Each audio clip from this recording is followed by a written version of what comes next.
Bismillahirrahmanirrahim. Assalamualaikum warahmatullahi wabarakatuh. Yang kami hormati Ibu Haja Rosdia Salam MPD sebagai dosen pengampu mata kuliah Kajian Bahasa Indonesia di SD dan teman-teman yang berbahagia. Perkenalkan, kami dari kelompok 6. Di sini kami akan menjelaskan atau memaparkan mengenai fonem dan alfon serta perbedaannya. Sebelum lanjut, izinkan kami memperkenalkan diri terlebih dahulu. Saya Helviana, nomor urut 33. Saya Zulfiani Rizky, nomor urut 13. Saya Diadrena Amir, nomor urut 11. Saya Nurastina, nomor urut 27. Saya Radika, nomor urut 17. Saya Dita Rizkita, nomor urut 8. Selamat menyaksikan. Yang pertama ada pengertian fonem. Fonem merupakan satuan bahasa terkecil yang bersifat abstrak dan mampu menunjukkan kontras makna atau abstraksi dari satu atau sejumlah fon entah vokal maupun konsonan. Karena bersifat abstrak, fonem bukanlah satuan bahasa yang tidak nyata, bukan maujud yang dapat diindra. Fonem dibatasi sebagai suatu unit bunyi yang bersifat signifikan. Untuk menemukan bunyi-bunyi yang berfungsi dalam rangka pembedaan makna, perlu adanya fenomisasi. Pada kesempatan kali ini, saya akan menjelaskan tentang tujuan fonemisasi. Adapun tujuan fonemisasi yaitu untuk menentukan struktur fonemis sebuah bahasa dan membuat ejaan yang praktis dari sebuah bahasa, untuk mengetahui dan menentukan bunyi bahasa yang bersifat fungsional. Selanjutnya ada 4 asumsi untuk mengenali fonem, yaitu yang pertama, bunyi bahasa terpengaruh oleh lingkungannya. Yang kedua, bunyi bahasa bersifat simetris. Yang ketiga, jika secara fenotis mirip, bunyi bahasa harus digolongkan ke dalam fonem yang berbeda. Yang keempat, jika bunyi bahasa bersifat komplementer harus dimasukkan ke dalam fonem yang sama. Batts dan Stank juga berpendapat bahwa fonem dilakukan melalui kontraks pasangan minimal. Pasangan minimal yang dimaksud adalah pasangan bentuk bahasa yang terkecil dan memiliki makna dalam sebuah bahasa.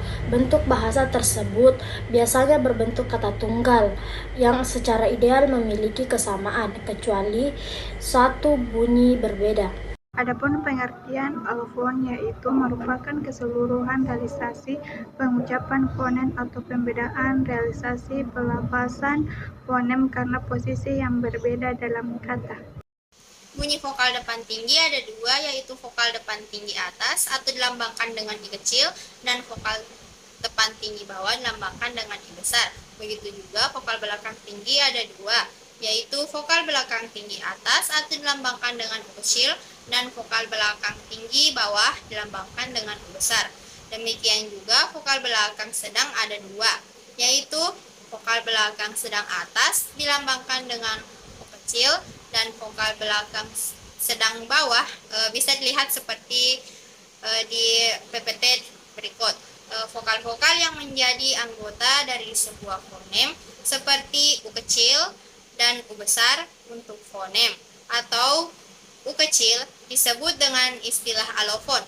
Dengan demikian, kalau dibalik, bisa dikatakan alofon adalah anggota dari sebuah fonem atau varian dari sebuah fonem. Selanjutnya, perbedaan fonem dan alofon, yaitu fonem unit terkecil dari bunyi yang memiliki nilai makna. Dalam bahasa, fonem dianggap sebagai unit dasar yang membentuk kata-kata. Misalnya, bunyi B dan P dianggap sebagai 2 fonem yang berbeda dalam bahasa Indonesia. Karena mengganti bunyi B dengan P dapat mengubah makna kata tersebut. Sedangkan alofon adalah variasi dari fonem yang tidak mengubah makna kata. Alofon dapat terjadi ketika sebuah fonem diucapkan dengan cara yang berbeda, tergantung pada porsinya dalam kata atau dalam konteks yang lebih besar. Misalnya, bunyi T dalam kata topi diucapkan dengan menggunakan udara dari lidah ke langit-langit mulut.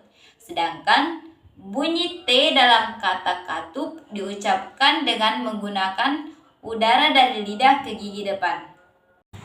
Dari materi yang telah dipaparkan mengenai fonem dan alfon, dapat disimpulkan bahwa fonem merupakan konsep abstrak karena kehadirannya dalam ujaran dia diwakili oleh alfon yang sifatnya konkret dapat diamati, didengar secara empiris.